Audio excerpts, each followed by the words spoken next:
शुभप्रभात मंडळी. आता आपण आहोत MRSCच्या स्टुडंट्ससोबत मालेगावच्या या फार्ममध्ये सगुणा बागेमध्ये. आपला 2 दिवसांचा इथे स्टे आहे आणि कालपासून आपल्या प्रवासाला सुरुवात झालेली आहे आणि सकाळचा नाश्ता सगळ्यांचा झालेला आहे. तर तुम्हाला मी संजय परब या पूर्ण सगुणा बागेविषयी माहिती देणार आहे. अतिशय 55 एकरमध्ये खूप सुंदर अशा प्रकारे ही बाग सजवलेली आहे. पण आता आपल्यासोबत आहे ज्यांच्या संकल्पनेतून ही सगुणा बाग जी आहे ती साकारली गेली आहे, ते आपल्यासोबत आहे चंद्रशेखर भडसावळे सर. आपण त्यांच्याशी बोलणार आहोत. सर्वप्रथम आमच्या खूप साऱ्या शुभेच्छा तुम्हाला MRSCच्या. वंडरफुल. काका, माझा एक प्रश्न आहे की ही जी संकल्पना आहे ती कशा प्रकारे आली आणि किती वर्षांपूर्वी आणि कोणाच्या संकल्पनेतून हे साकारलं गेलं? बरं सांगतो मी. एक म्हणजे हे जे आपण सुरुवात केली बोलायला की काय बरं तुम्ही सांगितलं ते फार छान. हा फार्म म्हणलात तर फार्म म्हणण्यापेक्षा आपण सगुणा बाग जे मागून दुरुस्त केलं ते फार चांगलं केलं. शुभेच्छा माझ्या तुम्हाला पण आहेत की तुम्ही फार चांगलं काम करताय आणि तुम्ही तुमच्या ह्या प्रयत्नासाठी तुमचा हा जो प्रकल्प आहे या प्रकल्पासाठी तुम्ही जे खेड्यामध्ये येऊन भारतातल्या खेड्यामध्ये येऊन शेतकऱ्याकडे तुम्ही हा तुमचा प्रकल्प पुरा करण्याच्या दृष्टीने प्रयत्न करता आहात, हे तुम्ही फार चांगलं काम करताय. मी तुम्हाला थोडक्यामध्ये सांगतो की हे का चांगलं आहे आणि हे कसं चांगलं आहे आणि इथे जे चाललेलं आहे हे सगळं त्याचाच पाया आहे. सगुणा बाग हे जर तुम्ही म्हणलात त्याप्रमाणे अत्यंत सुंदर असा हा जो प्रकल्प आहे असं जे तुम्ही म्हणालात, तो सुंदर प्रकल्प जो आहे त्याच्यामध्ये सौंदर्य कशामध्ये आहे हे कदाचित तुमच्या लक्षात आलं नसेल. परंतु जे ह्यातलं सगळ्यात महत्त्वाचं सौंदर्य आहे म्हणजे सुंदर काय म्हणता तुम्ही, कशावरून म्हणता की इथे येणारे सगळे लोक तुम्हाला खूप आनंदी झालेले दिसतात. सगुणा बाग हा कृषी पर्यटनाचा प्रकल्प आहे आणि कृषी पर्यटनामध्ये कृषी म्हणजे शेती अगोदर आणि पर्यटन नंतर, हो की नाही? आणि कृषीचं काम काय? कृषीचं काम अन्न निर्मिती करणं. कृषी ह्या प्रकल्पावर, सगुणा बाग ह्या प्रकल्पावर मी इथे आहे तो कोण आहे? शेतकरी. सो एक म्हणजे मी शेतकरी आहे. तेव्हा शेतकरी आणि शेतीमध्ये आपलं सगळ्यात महत्त्वाचं जे कार्य आहे ते म्हणजे अन्न निर्मिती. आता ह्या अन्न निर्मितीमध्ये तुम्ही कोणत्याही दिशेला पाहिलं, समोर नारळ आहेत, पलीकडच्या बाजूला तलाव आहेत, तिथे मत्स्यशेती आहे म्हणजे मासे अन्न. पुन्हा इथे मागच्या बाजूला जे आहेत हे कांद्याची शेतं आहेत, भाताची शेतं आहेत, चारी बाजूला आंबे फणस याची लागवड आहे. आणि मग हे जे छोटंसं कॉटेज आहे इथे, ही जी झोपडी कॉटेज जी आहे ही 4 नारळाच्या झाडाच्या मध्ये आहे. म्हणजे तुम्हाला शेतीच्या विभागामध्ये, शेतीशास्त्रामध्ये जेव्हा मोठी बाग लावतात, नारळाची बाग, आंब्याची बाग, तेव्हा शेतकऱ्याला लगेच उत्पन्न मिळत नाही. शेतकऱ्याला उत्पन्न मिळायला 5-6 वर्ष लागतात. मग 5-6 वर्ष शेतकरी कसा जगेल? ह्याच्यासाठी शेतकरी जे छोटं पीक त्या 4 नारळाच्या किंवा आंब्याच्या झाडामध्ये घेतो त्याला म्हणतात आंतरपीक. हे मी अशासाठी सांगितलं समजावून की तुम्हाला हे शेतीतल्या शास्त्राच्या गोष्टी माहिती नसतील. सो आंतरपीक. तर ही जी कॉटेज आहे ही 4 नारळ झाडांच्या मध्ये आहे. आम्ही याला म्हणतो आंतरपीक. कशी वाटली आयडिया तुम्हाला? खूप मस्त आहे की नाही? 4 नारळाच्या झाडामध्ये असलेलं हे आंतरपीक आहे. हे आंतरपीक आम्हाला किती पटकन पैसे देतं? आपल्याकडे पाहुणे येतात सकाळी आणि संध्याकाळी आपल्याला धन्यवाद म्हणतात, त्यांच्या ओळखीचं कार्ड देतात आणि शिवाय आपल्याला पैसे देतात, कारण ते फार आनंदित झालेले असतात. तेव्हा हे आंतरपीक असं आहे की सकाळी लावायचं, संध्याकाळी रोकडा पैसा हातात. तेव्हा हे जे अत्यंत महत्त्वाचं आंतरपीक आहे, असं ह्या गोष्टी सगळ्या आम शेतकऱ्यांनी शिकायला पाहिजेत. तर कृषी पर्यटनामध्ये कृषी प्रथम, पर्यटन नंतर. इथे आलेले सगळे जे आहेत इथे कस्टमर कोणीच नाही, गिऱ्हाईक कोणीच नाही. इथे आलेले सगळे कोण आहेत? तुम्ही सगळे कोण आहात? पाहुणे आहात. अत्यंत महत्त्वाची. तेव्हा हा परत असा आहे की कृषी पर्यटन ही संकल्पना आहे, ही भारतीय संस्कृती आहे. भारतीय संस्कृतीचा विजय, हे भारतीय संस्कृतीचं प्रतीक आहे. आणि असं म्हटलं जातं agriculture is the first culture, which is the first culture of humanity. It's agriculture is the first culture. So तसं कृषी पर्यटनामध्ये ह्या कृषीचं कल्चर म्हणजे संस्कृतीचा प्रभाव, विजय आणि त्याची मांडणी आहे. तेव्हा असं आहे की आपल्याला मराठीमधून हे पण सांगितलेलं आहे, अन्न हे पूर्ण ब्रह्म. ऐकलं आहे का तुम्ही कधी? ऐकलं आहे ना? अन्न हे पूर्ण ब्रह्म. पूर्ण ब्रह्म म्हणजे काय? तर शेवटचं सत्य. आणि शेवटचं सत्य काय? परमेश्वर. मग परमेश्वराच्या जवळ जर कोणी आलं तर कोणी दुःखी होईल का? ते तिकडे छोटं लहान बाळ कसं छान हाक मारते बा, आई आई, तेव्हा. आणि इथे तुम्हाला लहान बाळं ही जास्त आनंदी दिसतील. खरं तर आमच्याकडे खेळण्याचे वगैरे अशी काही साधनं नाही, तरीसुद्धा लहान लहान मुलं इतकी छान बागडतात. वयस्क माणसं, कौटुंबिक लोक अप्रतिम आनंद त्यात उपभोगतात. इथे तुम्ही आजच्या शूटिंगमध्ये किंवा दिवसभरामध्ये तुम्ही जरूर लोक बघा, एक तरी व्यक्ती तुम्हाला दुःखी दिसते का? कशी दिसेल? हे काय आमचं काम नाही, हे काम आहे निसर्गाचं, हे काम आहे भारतीय संस्कृतीच्या विजयाचं. आणि ते असं आहे की अन्न हे पूर्ण ब्रह्म. आणि इथे चारही बाजूला अन्न निर्मिती चालू आहे. आणि ही अन्न निर्मिती चालू असतानाच जे पाहुणे मंडळी येतात आणि त्यांचं मनोरंजन होतं. कसं होतं मनोरंजन? तर माहिती घेताना, काहीतरी शिकताना कुठे मनोरंजन होताना आपण ऐकलं आहे का? शिक्षण म्हणलं की कठीण वाटतं. आता तुमच्या कॉलेजचं चांगलं असलं पाहिजे, ते जास्त इंटरेस्टिंग असं शूटिंग बिटिंग फोटोग्राफी म्हणजे जास्त छान आहे. परंतु कृषी पर्यटनाची जी आम्ही व्याख्या केली ती अशी आहे की स्वतः शेतकऱ्याने आपल्या फळत्या फुलत्या शेतावरच आयोजित केलेलं आनंददायी शिक्षण व मौज यांचा सुंदर मिलाफ. म्हणजे जिथे स्वतः शेतकरी आहे, मी स्वतः शेतकरी इथे आहे, जिथे फळती फुलती शेतं आहेत की नाही? इथे फळती फुलती शेतं, खूप निर्णय प्रकारची विविधता आहे शेतातली, फळती फुलती शेतं. आणि त्याचा आनंददायी त्याचं जे आमचा अनुभव आहे तो आम्ही आमच्या पाहुण्यांबरोबर वाटून घेतो. आम्ही त्या पाहुण्यांना त्याची माहिती देतो. तेव्हा अशा प्रकारे आपण जेव्हा पाहुण्याला स्वतः शेतकऱ्याने आपल्या फळत्या फुलत्या शेतावरच आयोजित केलेलं आनंददायी शिक्षण व मौज यांचा सहज सुंदर मिलाफ म्हणजे कृषी पर्यटन. खूपच छान.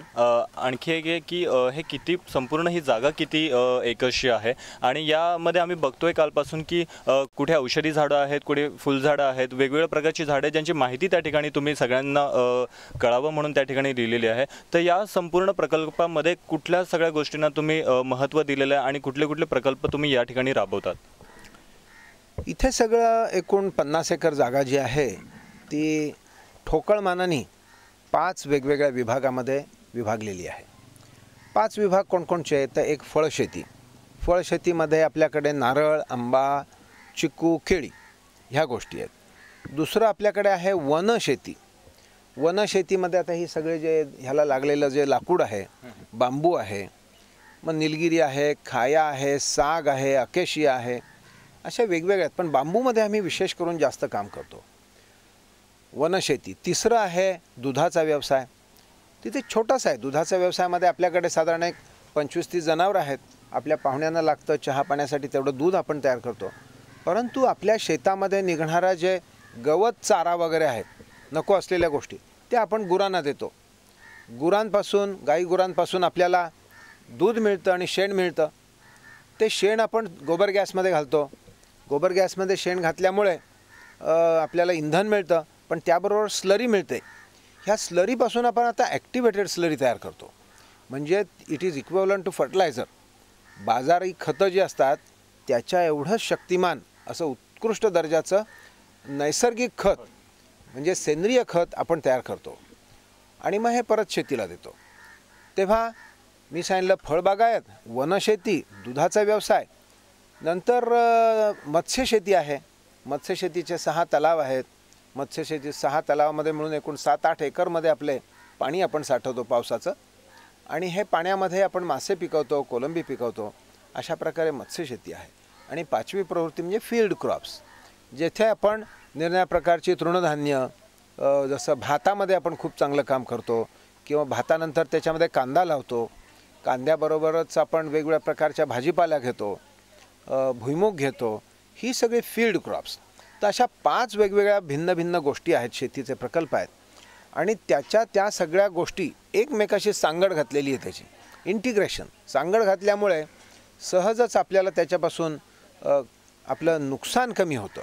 म्हणजे वाया जाणाऱ्या गोष्टींचं प्रमाण खूप कमी होतं आणि त्याच्यामधून आपली सक्षमता, त्याच्यामध्ये शाश्वतता ही वाढते. प्रॉफिट वाढतो ही छोटी गोष्ट आहे, पण शाश्वतता वाढते.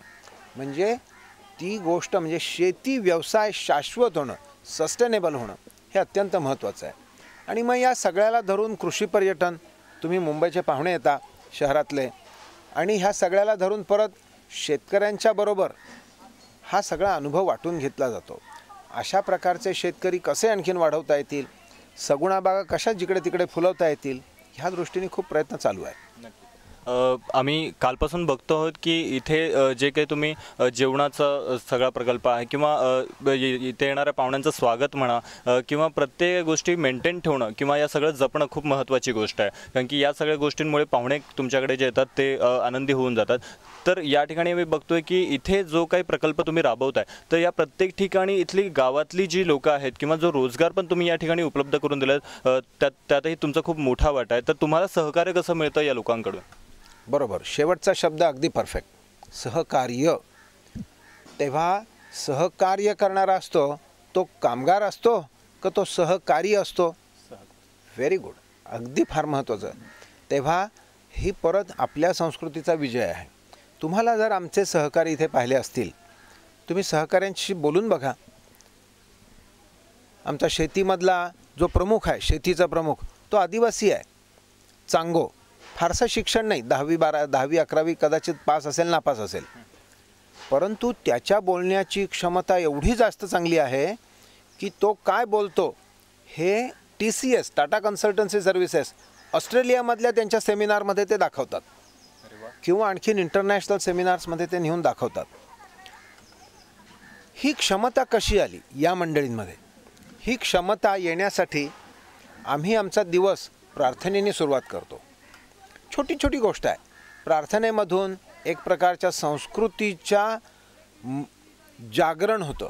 संस्कृती कोणची संस्कृती, अनेक प्रकारच्या संस्कृती आहेत, त्यातली भारतीय संस्कृती आपण म्हणायचं की श्रेष्ठ आहे, कारण आपण भारतीय आहोत.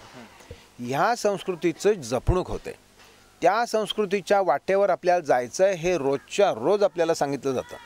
अंघोळ का करायची रोज करतो की नाही आपण? तसंच आपण ह्या प्रकारची छोटीशी प्रार्थना, ह्या प्रार्थनेतनं आम्ही संस्कृतीचं जतन करतो आणि आमची मानसिकता तयार करतो. यावेळेला जर कोणी महत्त्वाचं मोठं माणूस आलं असेल, आज एक मोठे महान संत आलेले आहेत तिथे, त्यांनी सांगितलं की त्यांनी फार छान सांगितलं. त्यांनी काय सांगितलं ते मी तुम्हाला 1 मिनिटात सांगतो.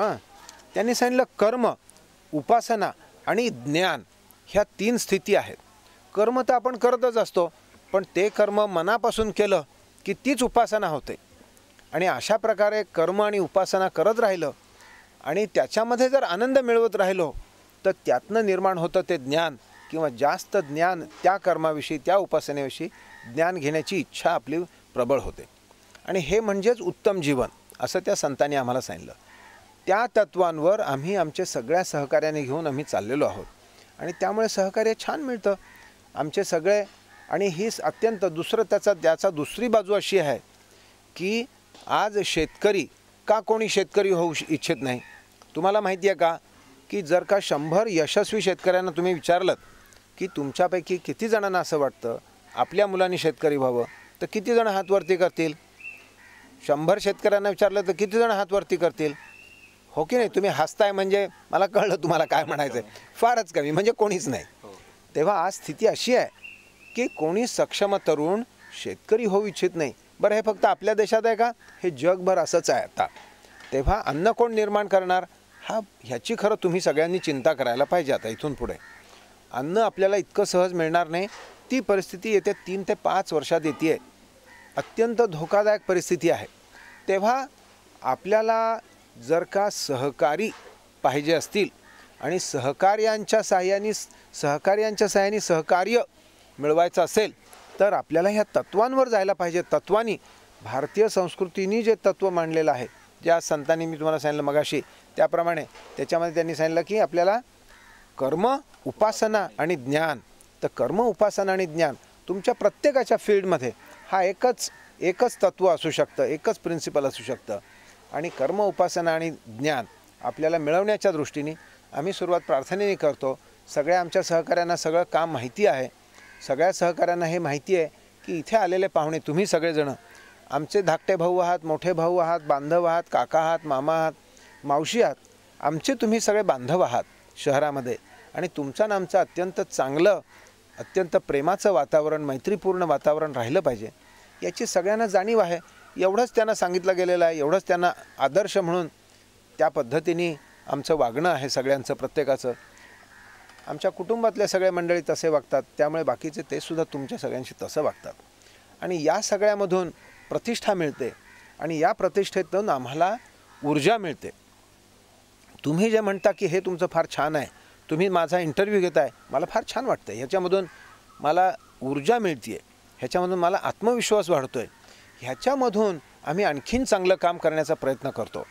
म्हणजे इथे काहीतरी छानछुकी करून मेहनत करण्यापेक्षा इथे जास्त तुम्हाला आनंद कसा देता येईल याच्यावर मेहनत घेत राहिलं तर आम्हाला जास्त पुढे जाण्याची संधी आहे. आणि या देशातल्या प्रत्येक शेतकऱ्यांनी या प्रकारे कृषी पर्यटनाच्या माध्यमातून आपल्या शहरी बांधवाला भेटण्यासाठी एक अंगण निर्माण केलं मैत्रीपूर्ण, तर आपल्याला, मला असं वाटतं या देशाला स्वित्झर्लंडच्या पुढे नेणं सहज शक्य आहे. नक्कीच एकदम महत्त्वाची आणि मोलाची गोष्ट केलीत काका तुम्ही.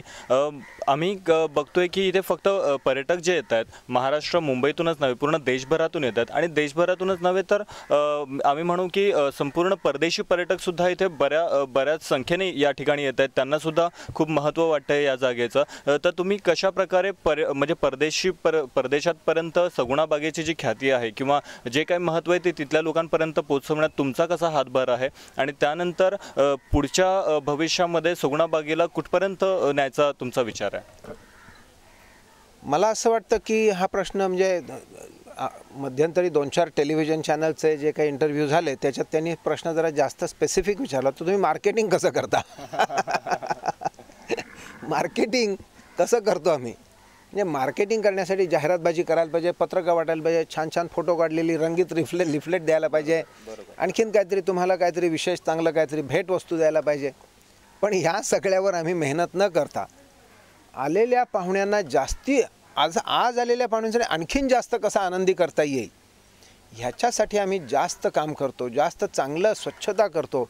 मला असं वाटतं काल इथे काही आदिवासी मुलं आली होती, त्यांना सांगताना एक गोष्ट माझ्या लक्षात आली की काय बरं अशी सगुणा बाग निर्माण व्हायची असेल तर तुमच्याकडे तुम्ही काय करायला पाहिजे असा मी प्रश्न त्यांना विचारला. तेच उत्तर मी तुम्हाला आता सांगतो. ते जर का केलं तर सगळ्या देशामध्ये आपल्याकडे अशा सगुणा बागा फुलतील. एक म्हणजे स्वच्छता. तुम्हाला इथे जाणवली का? फार छान स्वच्छता इथे. म्हणजे मी जेव्हा अमेरिकेतून आलो 76 साली तेव्हा इथे मी भयंकर मेहनत करून, त्यावेळेला सहकारी कोणी नव्हते, जोडीदार नव्हते, तरीसुद्धा मी स्वतः वैयक्तिक, मी, माझी पत्नी, आमचे कुटुंबीय सगळे आम्ही स्वच्छतेवर जोर दिला. दुसरं आम्ही महत्त्व इथे असं दिलं की नानाविध प्रकारची उपयोगी वनस्पती लावत सुटलो. फळझाडं खूप मोठ्या प्रमाणात इथली सगळी फळझाडं तरी आहेत, औषधी वनस्पती तरी आहेत, किंवा त्याच्यापासून मिळणारं अन्न, वस्त्र, निवारा ह्या ज्या 3 गोष्टी आहेत, बांबू निवाऱ्यासाठी खूप त्याच्यापासून मदत होते. तेव्हा अशा वनस्पती खूप लावल्या नियोजनबद्धतेने. स्वच्छताला महत्त्व दिलं, वनस्पती लावण्यावर महत्त्व दिलं, आणि तिसरी जी गोष्ट आम्ही जर काही केली असेल तर मैत्रीपूर्ण वातावरण निर्माण केलं. ह्या 3 गोष्टींची मला असं वाटतं फार गरज आहे. 3 गोष्टी जर आपण सांभाळल्या तर हा देश स्वित्झर्लंडपेक्षा सुपिरियर देश होईल. स्वित्झर्लंडच्या लोकांना तिथे आत्महत्या करावी लागेल की अरे आता आपल्याकडे पर्यटक कोणीच येत नाही. तेव्हा अगदी सहज सोपं आहे. आणि हे जे लोक भारतीय संस्कृतीचं जतन करतायत, आपल्या मातृभाषेमधून संवाद करतात, त्याच लोकांना हे जमू शकेल.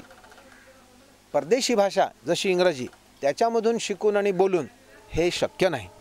किंवा परदेशी गोष्टींचं कॉपी करून, म्हणजे परदेशी गोष्टींची कॉपी पेस्ट करून हे शक्य नाही. तुम्हाला इथे कुठे परदेशी गोष्टीचं बघा, तुम्ही म्हणलात ते अगदी बरोबर आहे. आपल्या सगुणा बागेची ख्याती आता परदेशात पोचली. एकही जाहिरात नाही.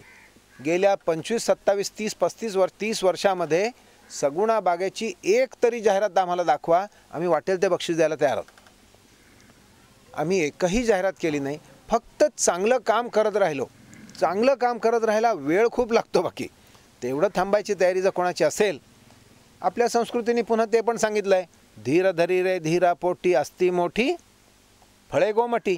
ती ही गोमटी फळं आता आम्हाला मिळायला लागलेली आहेत. आपली फळं, आपली ख्याती पार परदेशामध्ये नानाविध. परवा आपल्याकडे इस्रायल देशाचे कृषीशास्त्राचे संशोधनाचे प्रमुख डॉक्टर इझाक स्पिगेल म्हणून ते आले होते. हो, ते आले होते. ते गुजरात राज्याचे हे होते, ऑफिशियल गेस्ट होते. पण शेवटचा दिवस त्यांनी इथे सगुणाबागेसाठी ठेवला होता. तेव्हा आपल्याला ह्या गोष्टी फार महत्त्वाच्या आहेत. साध्या सोप्या गोष्टी आहेत. काल मी त्या मुलांना विचारलं की म्हणलं, हे तुम्हाला काय वाटतं, तुम्ही हे कशामुळे झालं असेल? त्या मुलांनी सांगितलं, तुम्ही अमेरिकेला शिकून आलात ना, म्हणून हे सगळं असं झालं असेल. तर मी मग जेव्हा त्यांना सांगितलं की स्वच्छता, निरनिराळ्या प्रकारची झाडं आणि मैत्रीपूर्ण, हे स्वच्छता म्हणजे झाडायचं कसं ते काय शिकायला मला अमेरिकेला जायला पाहिजे का? किंवा प्लास्टिक इकडे तिकडे पडू नये, ते व्यवस्थित योग्य ठिकाणी टाकावं, त्याची योग्य पद्धतीने विल्हेवाट लावावं, ह्याच्यासाठी अमेरिकेला जायला शिकायची गरज नाही. किंबहुना हे भारतीय संस्कृतीत सगळं नीट चांगलं सांगितलेलं आहे. तेव्हा आपल्याला या भारतीय संस्कृतीलाच, मातृभाषेला जर महत्त्व दिलं आणि छोट्या छोट्या साध्या गोष्टी आहेत, या साध्या गोष्टीला महत्त्व देणं, आणि हे ह्याच्यासाठी तुम्ही सगळे शहरवासीय बांधव आणि आम्ही खेड्यामधले असलेले शेतकरी बांधव, आपण ह्या इथल्या अंगणामध्ये एकत्र येणं आवश्यक आहे. गांधीजींनी जे सांगितलं, खेड्यामध्ये जा. एक बनिया होते, ते एका बनियाने दिलेला अत्यंत सल्ला म्हणजे महत्त्वाचा सल्ला, तो खरं तर टॉप प्रायोरिटीनी IIM सारख्या इन्स्टिट्यूट्समध्ये शिकवायला पाहिजे. माहिती नाही ते शिकवतात की नाही, परंतु खेड्यामध्ये जाऊन तुम्ही तुमचं भवितव्य घडवा. तुम्ही जर नाही घडवलं, तुम्ही म्हणजे तुम्ही आज तरुण पिढीने, तर बाहेरचे परदेशी लोक येऊन आपल्या खेड्यामध्ये हे सांडणारं जे सोनं आहे ते उचलून घेऊन जाणार आहेत तुमच्या नकळत, तुम्हाला पत्ता पण लागणार नाही. तेव्हा मग आपण रडत बसायची पाळी येईल, अरे ह्यांनी आमच्यावर राज्य केलं, आमचं सगळं सोनं पळवलं, असं झालं तसं झालं. तेव्हा आपलं सोनं कुठे आहे? आपलं सोनं खेड्यामध्ये आहे, ते आपण बघायला शिकलं पाहिजे.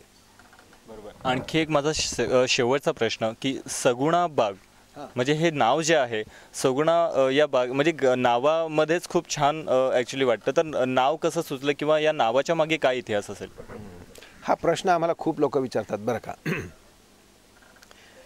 ह्याच्यामध्ये असं आहे की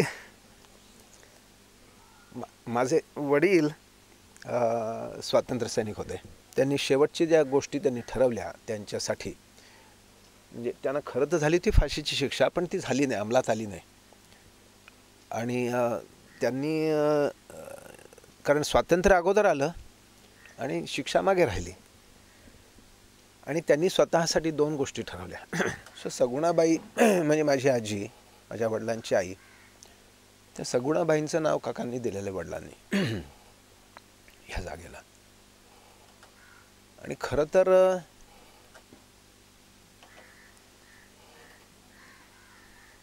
नाव सोनूबाई आणि हाती कथलाचा वाळा असं आजकाल फार दिसतं. आपण कलियुगाचं ते चित्र आहे की काय? हे नावं मोठाली ठेवायची आणि आतमध्ये मात्र संस्कृती नाही, तत्व नाही, ध्येय नाही, असे आपण वाहत जातो आणि मग तिथे काहीतरी विचका होऊन जातो. इथे वडिलांनी नाव ठेवलं सगुणा बाग, त्यावेळेला इथे काही नव्हतं, कोणी येत नव्हतं. त्या नावाचा पाठपुरावा करून बाकीच्या सगळे आम्ही इथे जे सगळे सगुणा बागेमध्ये आज आहोत, आम्ही ते तत्व जोपासली आणि त्या तत्वांना घेऊन जाऊन आज ही सगुणा बाग इथपर्यंत आणून पोचवली. इथून पुढे अशी इच्छा आहे की हा कर्जत तालुका सगुणा बागामय व्हावा. ह्या तत्वांनी, ह्या अशा प्रकारे, ह्याच्यापेक्षा सुंदर सगुणा बागा तालुक्यामध्ये व्हाव्यात. तालुक्यात झाल्या तर जिल्ह्यात व्हाव्यात, आणि जिल्ह्यात झाल्या तर देशभर व्हाव्यात. खरं तर अख्खा देश असा होणं शक्य आहे, याच्यापेक्षा सुंदर होणं सहज शक्य आहे. पण त्याच्यासाठी दूरदृष्टी ठेवून तरुणांनी त्याच्यासाठी हिम्मत बांधली पाहिजे, तर हे शक्य आहे. अख्खा देश सगुणा बागेसारखा होईल किंवा ह्याच्यापेक्षा सुंदर होईल. आपण अख्ख्या जगाला अन्नदान करू शकू. जगाची सगळ्यात मोठी जी संस्था आहे वर्ल्ड फूड सिक्युरिटी काउन्सिल, ते फूड सिक्युरिटी काउन्सिल जिथे ओबामा आणि मनमोहन सिंग सारखी माणसं बसतात, ते असं म्हणत आहेत की food will be used as weapon in the future. पण भारतीय संस्कृती तसं म्हणेल का कधी? कधीच नाही म्हणणार. आम्ही जगाला अन्नदान करून जग जिवंत ठेवू असं म्हणेल भारतीय. तसंच आपण म्हणायला पाहिजे. तर आपल्याला ते शक्य आहे. आपण अख्ख्या जगाला जगाचे पोशिंदे ठरू शकू. त्याच्यासाठी सगुणा बाग किंवा सुपर सगुणा बाग किंवा आणखीन प्रतिसगुणा बाग, फार सुंदर सगुणा बागा निर्माण व्हायला पाहिजेत. होऊ शकतात त्या. तरुण पिढीकडे हा निरोप घेऊन जा. नक्कीच. सर्वप्रथम तर खूप साऱ्या शुभेच्छा माझ्यात MRSC तर्फे माझ्याकडून तुम्हाला सगुणा बागेसाठी आणि पर्सनल तुमच्या लाईफसाठी सुद्धा तुम्हाला दीर्घायुष्य लाभो आणि तुमच्यासारख्या प्रत्येक माणसाकडून अशा प्रकारचे प्रकल्प जे आहेत ते पुढे येऊन जेणेकरून सगुणा बाग आपलं भारताचं नाव जगासमोर प्रसिद्ध होईल. धन्यवाद. हे होते चंद्रशेखर काका, या सगुणा बागेचे संस्थापक. यांच्यासारखा प्रत्येक अवलिया आपल्या प्रयत्नातून आणि विचारांमधून एक सुंदर जग निर्माण करतो आणि त्यातूनच पर्यायाने आपल्या देशाचं नाव जगासमोर आणतो. कॅमेरामन स्वप्नीलसह मी संजय परब, MRSC, कर्जत.